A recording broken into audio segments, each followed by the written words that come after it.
Bonjour à vos auditeurs et bienvenue pour une nouvelle vidéo. Épisode 9 de Survivalisme, comment se préparer à moindre coût. Nous continuons d'avancer tel Rocky qui gravit les marches. Nous nous entraînons, nous nous préparons afin d'être prêts. À quoi? À ce que vous avez en tête, la préparation de chacun est personnelle.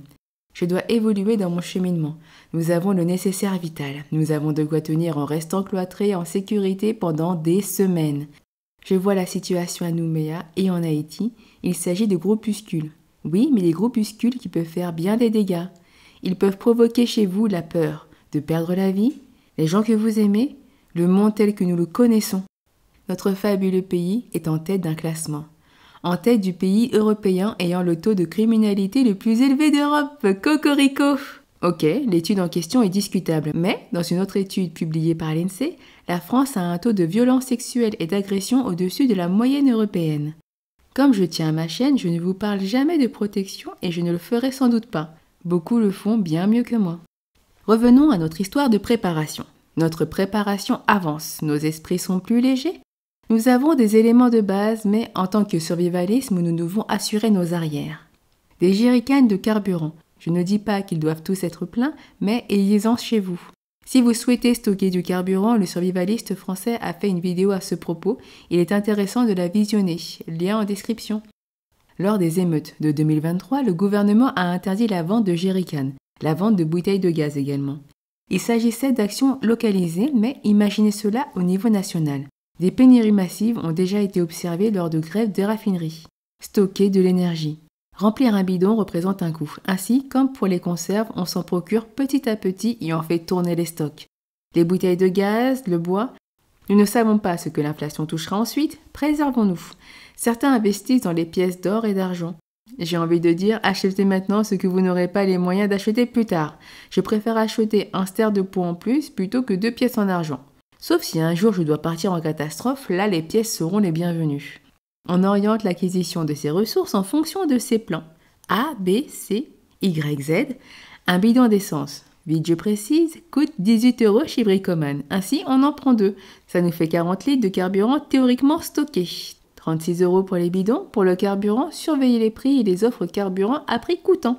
Sans transition, investissons dans les caméras pour le domicile, soit qui se branchent, soit solaires. Mais les solaires ont un coût supérieur aux caméras à alimentation filaire. Amazon, AliExpress, autres, allez-y. Ces objets s'étant démocratisés, les prix ont diminué. Je vous dirais d'en avoir 2, une à l'avant et l'autre à l'arrière de la maison. Sinon 4 pour quadriller, ou un peu plus. Toutes les caméras sur la même application, cela est pratique pour la gestion globale. Mais si l'application bug, vous l'avez dans l'os. Sinon, 2 Wi-Fi et 2 4G. Je vais partir sur 2 caméras, on en trouve à 30 € l'unité, donc 60 € de caméras. Il nous reste 54 € à investir. Nous allons les mettre dans le sac d'évacuation. On investit dans une radio à pile, le truc vintage qui pourrait bien être très utile. 5 €.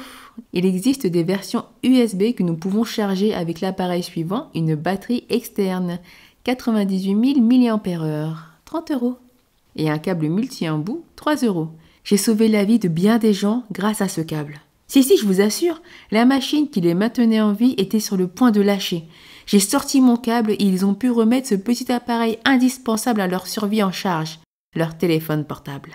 Il nous reste quelques pécules, 16 € exactement. Une serviette microfibre, 5 €, un savon, 50 centimes, une brosse à dents, 1 €, 3 paires de chaussettes, 4,50 €, 6 culottes, 5 €. Les boxers à 5 €, messieurs, il ne faut pas trop espérer, mais si vous avez des bons plans, partagez s'il vous plaît. Pour les femmes, nous ne savons pas à quel moment nous aurons besoin de ce sac. Peut-être que nous serons obligés d'évacuer pendant notre période de règles. Les culottes menstruelles peuvent remplacer les culottes normales, ou une cup, ou des tampons, qu'importe tant qu'il y a quelque chose de prêt. Nous sommes arrivés à la fin du budget pour cet épisode. J'espère que vous arrivez à avancer, que vous restez fort physiquement et psychologiquement.